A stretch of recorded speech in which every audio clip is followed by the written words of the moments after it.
Yepes comparten un diálogo con la invitada. En Punto Noticias hablamos de...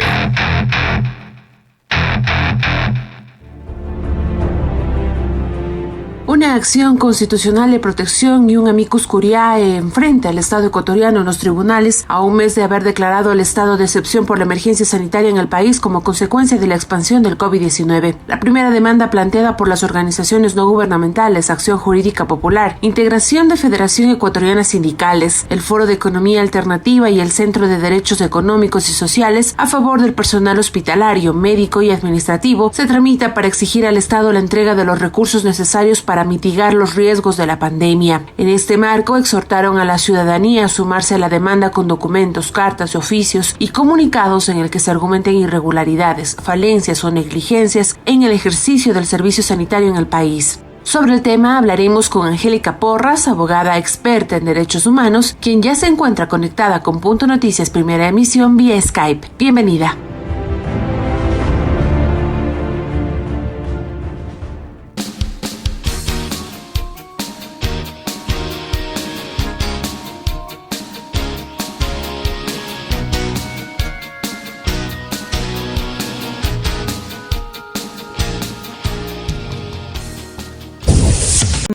Pichincha Universal.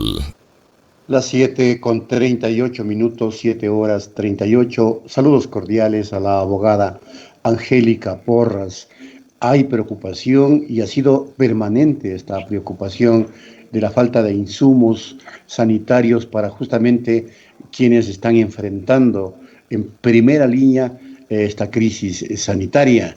Evidentemente, esta crisis ha cobrado ya víctimas fatales en gran número, en mayor escala, y son justamente este sector el que está más afectado. Inclusive, de manera injusta, ha sido acusado de haber sido el que contagió al interior de los hospitales la epidemia del coronavirus.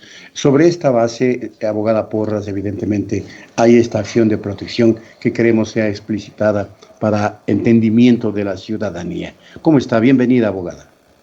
Muchísimas gracias por la invitación, le agradezco muchísimo, por supuesto que sí. Cuéntenos. Bueno, ¿qué le puedo decir? Efectivamente, nosotros hemos recibido todos los días, al igual que los medios de comunicación, denuncias sobre la falta del equipo básico para los médicos, pero no solo para los médicos, sino también para los enfermeros, enfermeras, camilleros, paramédicos y también personal de limpieza. En hospitales son fundamentales las personas que recogen los desechos tóxicos, incluso los administrativos, que reciben a la gente, que están en contacto con la gente. Entonces, ellos han tenido mucha preocupación respecto de la falta de insumos, han llegado a tener que renunciar porque no han tenido lo básico, lo mínimo. Y además hemos visto en los medios de comunicación cómo han salido grupos de enfermeras, etcétera.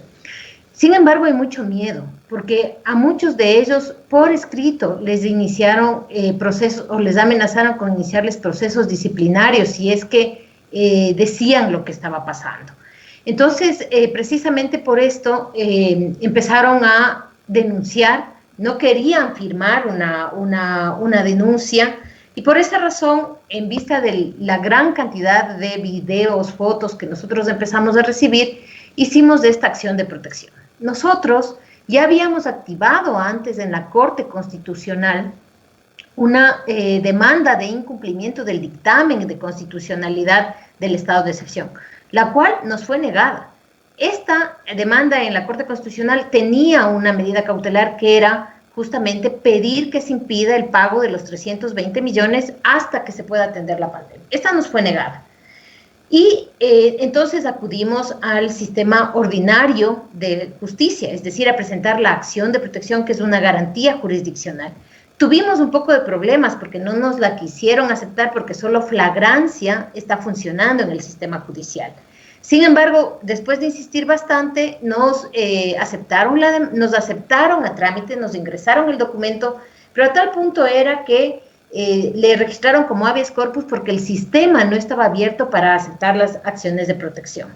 Entonces, sin embargo, nos aceptaron la acción de protección. La acción de protección tiene un objetivo: hacer cesar la violación de un derecho humano. ¿Cuál es el derecho humano que se está violentando? El derecho a la salud y el derecho a la vida, porque lamentablemente somos uno de los países no solo con el más alto índice de muertos en los infectados, sino con un muy alto índice de infectados en el personal sanitario y además de muertos en el personal sanitario. Es decir, si hay una forma de enfrentar mal la pandemia, es esa, porque justamente la gente que nos va a cuidar, la gente que está en primera línea, a la que le han obligado inclusive a ir a trabajar, sin, como decía un video de un médico, estamos en guerra pero sin armas. Mucha gente ha renunciado y tienen derecho, porque les están pidiendo que pongan en peligro su vida y la de su familia.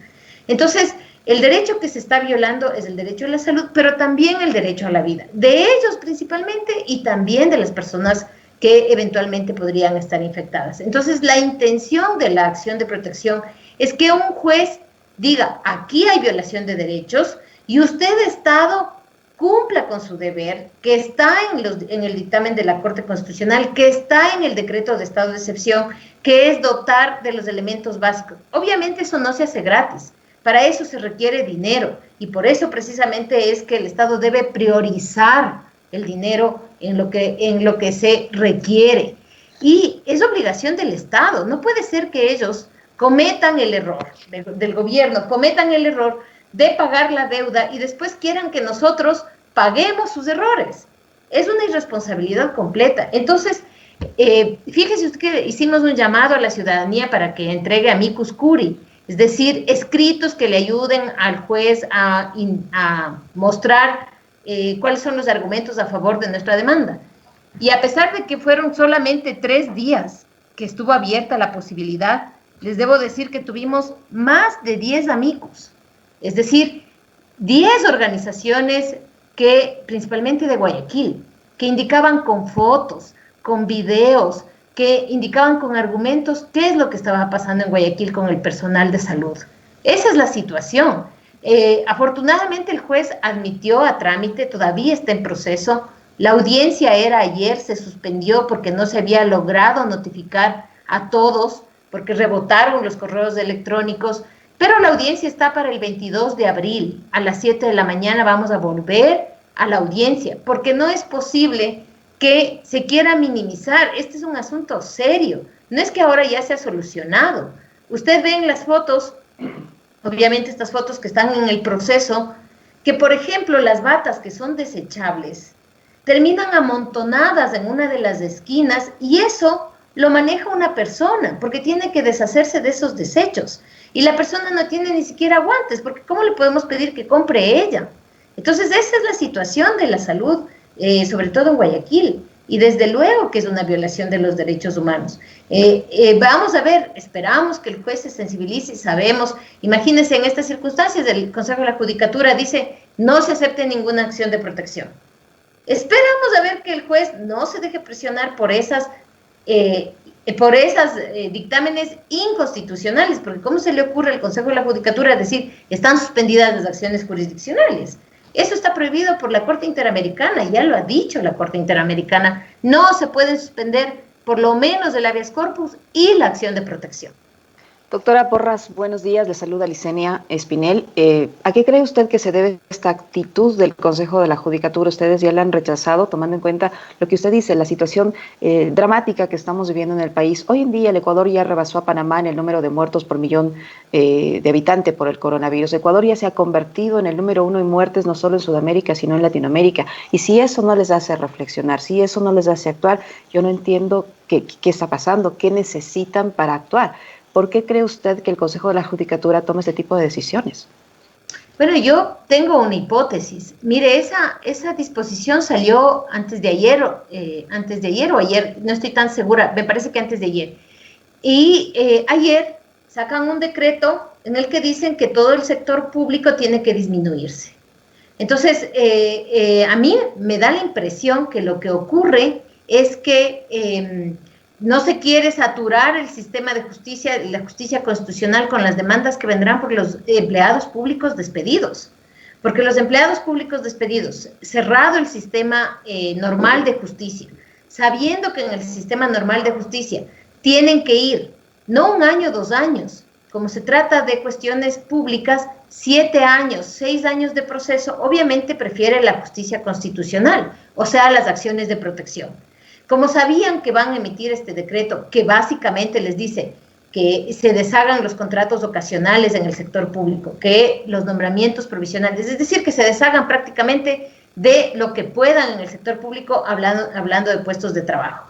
Entonces, cerraron el sistema de las garantías jurisdiccionales para que no se sature por ahí las reclamaciones que van a hacer los funcionarios públicos despedidos, porque ellos le pueden dar cualquier nombre, le pueden decir, era contrato ocasional y lo que hemos hecho es desvincular. Eso es un despido, porque están terminando con una fuente de trabajo en una crisis que además hay pocas personas que ya tienen trabajo formal en nuestro país y eso van a reducir. Entonces, a mí me parece que esa era la intención del Consejo de la Judicatura, cerrar la posibilidad de que después se habla de 100,000 despedidos, se habla de 50,000 despedidos, o sea, que esas demandas saturen el sistema de justicia constitucional. Yo tengo la impresión que se trata de eso. Ahora, no encuentro otra explicación lógica, porque ¿cómo es posible que a estas alturas, después de que la Corte Interamericana y la Comisión Interamericana de Derechos Humanos, ya, sobre todo la Comisión, ha manifestado su preocupación por lo que está pasando en Ecuador en el manejo de la pandemia, y lo ha hecho varias veces, cierren la justicia constitucional? Es una locura lo que están haciendo. Ahora, abogada Porras, el gobierno podría argumentar que como estamos en estado de excepción, pues puede hacer lo que sea. Y en efecto está haciendo lo que sea. Pero esto es absolutamente violatorio a todos los derechos fundamentales. Es decir, estado de excepción que ubica a los ecuatorianos en un nivel de indefensión nunca antes vista, a pesar de la crisis sanitaria y de la crisis económica. Y le quiero preguntar lo siguiente: si es que se daría paso a la acción de protección, evidentemente deberán determinarse, digo yo, no sé ustedes la experta, responsabilidades ulteriores de los hechos acontecidos y responsabilidades civiles y penales. ¿Es así?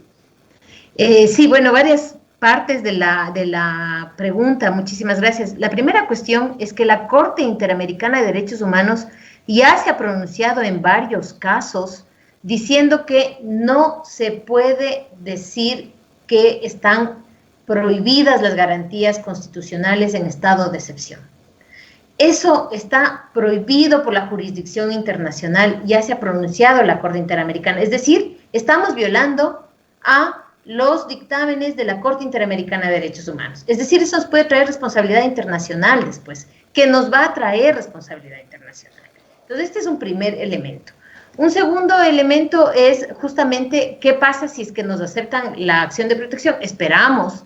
Hasta ahora el juez ha hecho lo que tenía que hacer, que es aceptarla, llamarnos a una audiencia, notificar a las partes.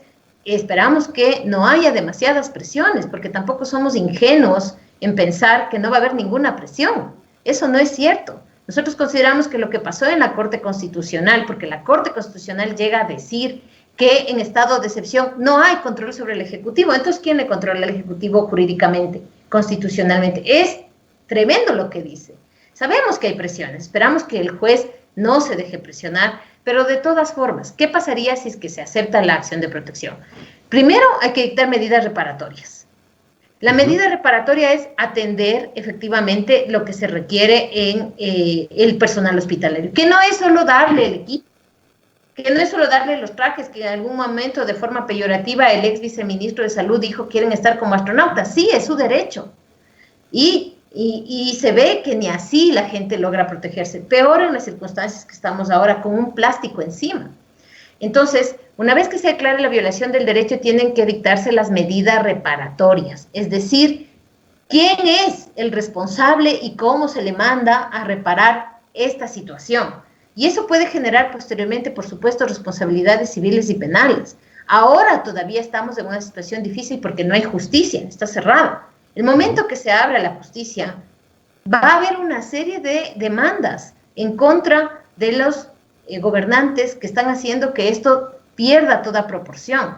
Hay varias denuncias a nivel internacional. Solo por mencionar algunas, hay 5 pedidos de medidas cautelares ante la Comisión Interamericana de Derechos Humanos. de distintas personas, sobre todo de Guayaquil. Y hay esta denuncia hecha en la Corte Penal Internacional por exterminio. Por exterminio.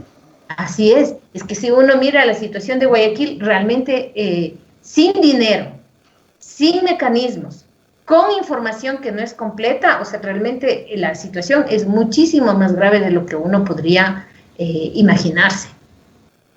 Doctora Porras, uno de los pedidos que ustedes hacen o que ustedes rechazan con esta acción es que se haya pagado un tramo de la deuda de los bonos 2020 en lugar de priorizar esos recursos para atender precisamente esta situación de salud. Pero la deuda ya se pagó. Es más, se está esperando hoy la respuesta de los tenedores de bonos del 2022 al 2030 de si difieren, si se aceptan este diferimiento del pago de los intereses. Y a cambio, el Estado les va a pagar un porcentaje por cada $1,000, lo que significa pagar intereses sobre intereses. Yo estoy segura que los tenedores de deuda van a aceptar encantadísimos que se prolongue o se postergue este pago, porque van a recibir unos cuantos dolaritos para ellos adicionales, pero el hecho es que ya se pagó. Si resulta que les dan la razón a la petición que ustedes están haciendo, ¿en qué medida esto va a ayudar a que esa situación se controle? Porque esa deuda ya fue pagada y por lo que se puede entender de las declaraciones de las autoridades económicas, no va a cambiar la intención de seguir cumpliendo con los pagos de deuda. Así es. Bueno, yo quisiera aquí hacer una aclaración. Precisamente cuando hicimos la acción de incumplimiento ante la Corte Constitucional, nosotros pedimos esa medida cautelar. En este momento ya es imposible una medida de esa naturaleza.